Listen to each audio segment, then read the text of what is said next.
I said I'd give twin turbos a try. This is going to be the first and the last time I think I ever do a twin turbo setup, especially on a drift car. So, I just got back from Botch's Race Parts, and we had to buy and figure out all the fittings and all the braided lines for the oil feeds, returns, and water feeds and returns. This is everything. This is scary because this is all just fittings. So, a short while later, we are 28 fittings in this box with 3 braided lines, and it cost a lot. Yeah, I don't want to ever do that again. But we've got all the fittings we need to be able to custom make all the lines, so that should be pretty set, and then we can sort out. It's not done yet though. We've got to do all the fuel lines, and then we've got to do all the power steering lines as well, but separate systems, so we're going to do one system at a time. And then also had to get some bolts and some stuff for my valve covers, because the new CNC Innovation valve covers ended up being 4 to 5 mil higher than the OEM valve covers where they join on. So my M6x20 bolts were now too short. I could only get 2 or 3 threads in, so I had to get in the bolt shop and get M6x25 to work with the new valve covers. So finally get the valve covers on tonight. I've shaved down the coil pack brackets so we can fit the coil packs now in between the valve covers. What else did I do? Hooked up the injectors, so the wiring for that. I need to get a drive-by-wire plug, so like a Bosch to Haltech plug equivalent. Whole bunch of stuff. I've been doing stuff in the background while I haven't been filming. Same with these guys here. They've also been working on the 32.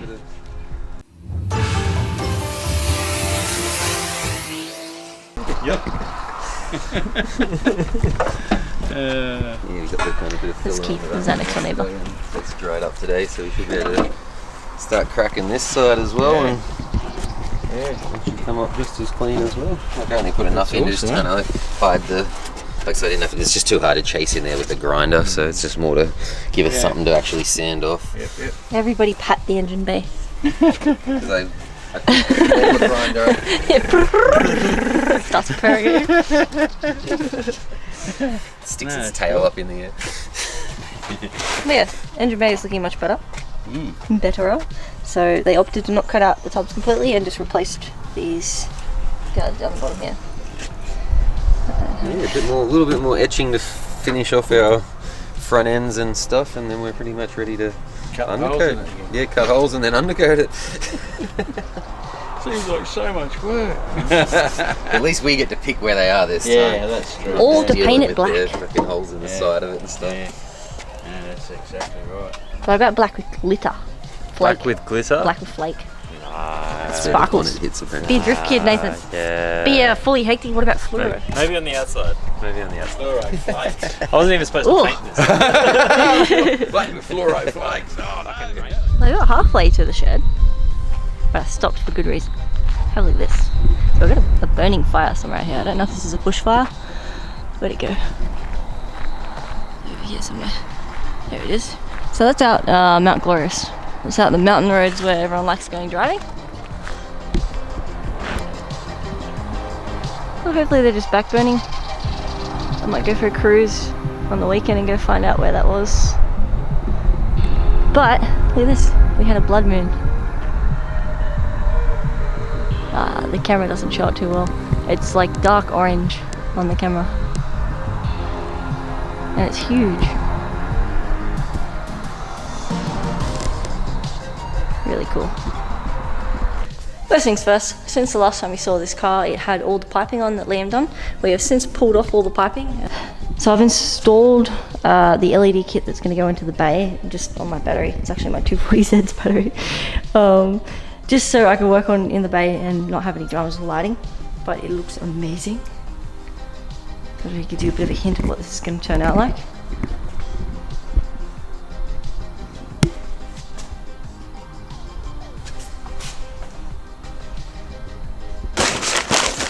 Look at them all. There's so many. So yeah, that should be pretty fun. But yeah, first things first, I'm going to get these valve covers and these core packs back in tonight. That way they're all ready to go. don't have to worry about that. Do have to put them back on. And here is the collection of some of the stuff that I've dug out that needs to go back on this or get installed into this. So we've got OEM weather shields, which are really cool, but they will go on very last, because what I'm going to do is also get replacement ones of these. Pulled these off last night because mine were really gross and disgusting and bent. That was what mine looked like. That's actually the nice one. The driver's one's lost all its paint and has like a what do you call it, a bend grease in it. Brand spangly new ones, which are just here. They cost like a lot of monies, but they're all worth it. So I'm gonna put them on. Then we have all of Liam's piping, which looks beautiful. I've got to do my flex fuel sensor, and all the brackets and stuff for that, and all the lines and the fittings. My AFR gauge, I've got my wideband. Wideband, I'm going to have to, don't knock anything over, the T3G twin turbo setup, this guy here. But it's a split dump and it goes down to the O2 sensor down here. Now, I don't know if it's because it's 90s tech or whatever, but that is a little too close to the exhaust housings for what I want my O2 sensor. I want it further down the dump. So we're going to do that. We're going to put the wideband sensor down the dump, and we will block this one off. So I need a block off plate for this. We've got to sort all my water lines, so all my fittings I bought previously for this now have to come off because I've got new fittings. Mainly because we had to change things around. The factory wastegates, this one actually fouls heavily on my water feed here. So we've got to modify this or push it back, because I've got replacement wastegates now that are going on, which are bigger, which are really going to cause some problems. So these guys here. From Golby's, IWG75. So apparently these don't get sold too much because everybody goes external gate all the time, which I don't blame them, to be honest. But yeah, so we've got to fit 2 of them in there, and actually I'll grab it for you. And I'll just show you what this is going to kind of run into problems here with. So we have to probably remake the bracket for these guys, because once this guy goes in, it is even bigger than the one currently in there, which you can imagine is going to foul pretty heavily on some things. And then this also goes down further back. But what we are going to do is we're going to block off this water feed down here. Example JZ here. This is a dirty J, but it shows you what we're working with. So it's exactly what we've got on the other one. However, I do not have this pipe. It never came with my motor. So I'm going to have to put one of these little guys in the middle of this one. I'm either going to have to do this in soft line, or I will have to pilfer this part specifically off my black 180s JZ and steal that one and then modify it. So what we're going to have to do is cut this guy off. We'll block this off here. This guy is a water feed for the back turbo. We're going to have to put a water feed for the front turbo just in here. Leave all this as is. Toyota have a habit of over-engineering everything with their motors, which is why they're so bulletproof and they're factory forged 600 horsepower internals and all that kind of stuff. You literally do not have to open these to get good power out of them. But they also have a lot of additional dicky things on them, like this guy here, where we've got the, I don't know what its exact name is, but it's a heater core, like a heater exchange for the oil. So it pumps water around, heats up the oil. So I think if you're in snowy conditions or very cold climatic conditions, it warms up the oil and preheats everything and it goes back in. We don't need any of this. I delete these things on all my JZs, and usually you run like a sandwich plate on here and you can run your gauges and stuff off it, but we're not doing that with mine. We have deleted this on mine, and I put my oil filter straight under the block, which means we don't need any of these. All these lines here are superfluous. However, this guy here, which is part of that line that comes around the back here, a lot of people usually cut them off about here, and then you got like a line here as well. But that one I think is for the idle air control preheat temp for the intake and stuff, I think. Keep this guy here, put another one onto here, and then instead of having this one go to the heater core from the back up here and coming all the way out and up and get in the way of, as you can see, the other wastegate here, what we are going to do is use this side instead. So we'll cut this off here and then use that to plumb straight to the heater core, and then the heater core return will go back into this one up here, and then don't need any of that whatsoever. So that neatens all that up, and that also solves my water feed issue and my fouling issue of my little dude down here. I've got a swirl pot that I've cut this off now, so we've got a swirl pot here.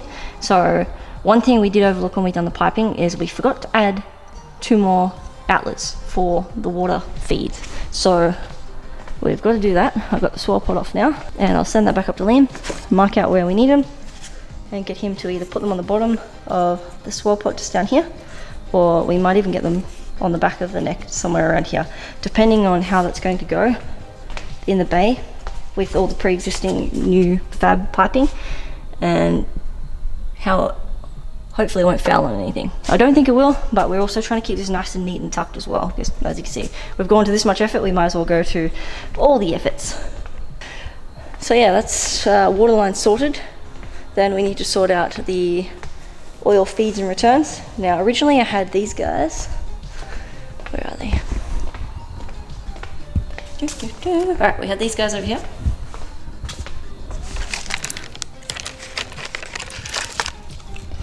And they just came up. So those guys originally came off here. Came off my fitting up here and up here. And then they curled around the turbo and they go down to 2 fittings. You can probably see that one down. Can we get it? Can we get it? No, we can't because my camera says no. Oh, can we get it? Is it gonna get it?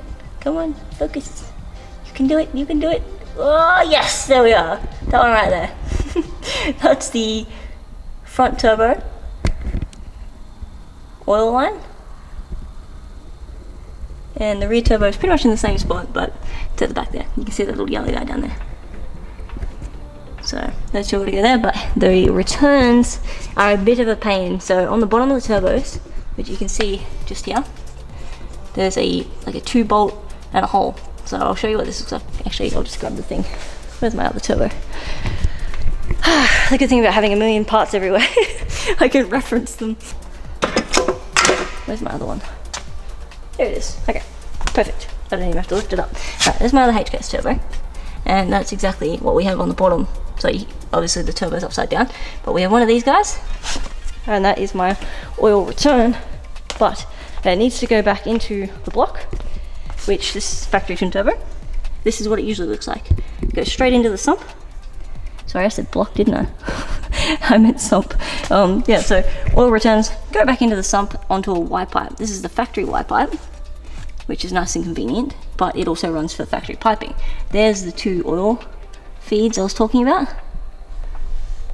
right here and here, and they're just banjos. God, that's a dirty motor. But on mine, I have a aftermarket fitting down the bottom here, and we've got this little dude down here, and we need to custom make a Y pipe to come up and join onto the bottom of both the turbos without fouling on the steering column, without fouling on the dump, which the dump is going to be like right here. Big 3 bolt dump. Don't ask me how we're going to get that through and under and tucked in there. That's going to be one hell of a job. But then it's also got to work around all the other lines and the wastegates once we get them on, and the piping. So it's a bit of a jigsaw, but it is coming together. We've got about 2 weeks until Matsuri. This is meant to be driving at Matsuri. I am doing my very, very best to get it running. We haven't left here before 3 AM every morning for the last couple of days now. It's essentially going to be like a Samet job. Like when we built the 200 SX, we were just doing all-nighters. Like that was brutal, but we did it. We got the car done. So we're going to aim for that, but at the same time, we can only do our best. There is so much to do on this car. Oh yeah, I didn't show you guys. Check this out. I made a prep list. How scary is that? So this is everything that I can currently think of that I need to do on the 32.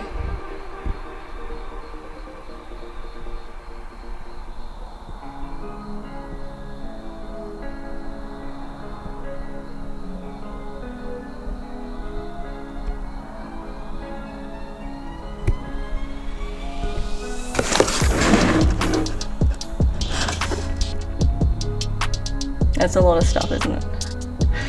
It's scary. So scary. The M6x25s work mint, and I put the valve covers on, and the valve covers align really nicely, and so does the center cover as well. It's got like a tiny bit of clearance through here, so I was wondering how the clearance would go, whether I'd have to kind of squash it in or if it was going to be, you know, out by anything, but it looks like it's pretty good. So I got most of them in. I got all my little hardware things from Japan. We got these from Up Garage last time I was over. I've had to use purple ones on the inside because I ran out of my Japanese ones, so let's get a couple. I think they're from PRP, these ones. But yeah, so that's on. Then we'll get around to doing the core pack brackets, which are these guys over here. This is like one of the last 3 kits from Golby's, and they done a Yaris core pack conversion kit for a 1J. Yaris core packs were really popular for a long time. And you can get aftermarket Bosch core packs really cheap as well. So they were a good alternative to JZ core packs. I think they had better spark and that kind of stuff as well. And then you can also get the R35 core pack conversion kit. I don't know if that's going to be compatible with these valve covers. I'll have to check that out in future. And I think PRP also does the bracket, like the really nice anodized bracket for the 35 conversion core packs as well. So more stuff I can look into in future, depending on if it's going to work or not. Several hours later. Benjamin has joined us. I'm out. You're out? Yeah, so there's $900 worth of fittings in this bay and it looks visually no different. But we're getting there. So we sorted out the routing of the water lines and the oil lines to a degree. We've checked the core packs, the valve covers are on now. Everything, all there works, including the wiring of the clips. They'll still fit with the core pack cover on, which is good. What else? Been doing some other things, but mainly just sorting everything out. We're trying to find a dump earlier because I've got to put Stitching me up with wastegates. yes, my wastegates are not fun. The wastegates both foul on everything. I have no idea. Oh, actually, I was about to say I have no idea how old mate ran this, but it's a Nissan, not a Toyota, so of course. Partly to blame. My bad. Yeah, there's my 3-bolt flange. I had to figure out what my dump was. I've done the paper method. Not great, but should help. That way I can get a custom dump flange made up, and then we got to worry about getting exhaust done. At the moment, that I'll just quickly show you the installation of the 350Z throttle pedal. So here's my Nissan one. That's the stock R32 pedal, and then the 350Z one. There's this one. So as you can see, slightly different, but same bolt pattern.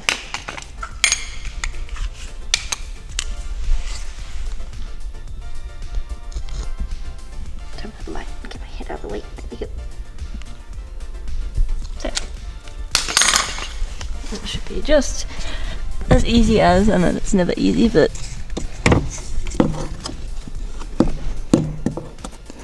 yeah, done.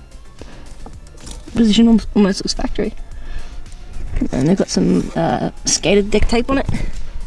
The original ones have this aluminium little pad, but as you can imagine, if you get in after it rains, you will put your foot through the firewall. So dirty grip tape, but I cleaned it, it just doesn't come off, so that's fine. Hello Ray. We're going to throw that in really quick, and then we're going to continue tomorrow. The last couple of nights we've been doing pretty late nighters, at 2, 3 a.m. and tonight, well, it's 1 o'clock now. 1 a.m. 1 a.m. So it's dinner time. So I was making a running joke for a while there that we're having dinner at what was it, 3? We had a baked dinner at 3 o'clock the other night, and then last night I had beetroot chips for dinner at 4 a.m. Tonight it looks like early dinner, Benjamin. 1:30, maybe 2 o'clock dinner. Not too bad. Just if anything was open. Yeah, Japan. We have no such kombinis out here. It's not even like anything decent. The best thing we probably have to pick from is deep fried stuff, or buy some Doritos and some salsa, which is pretty crap. But hey, whatever. We shall get through it. Alright, so I'll see you guys tomorrow in the daylight. We have so much to go on this car. So until then. Want to sign off for me?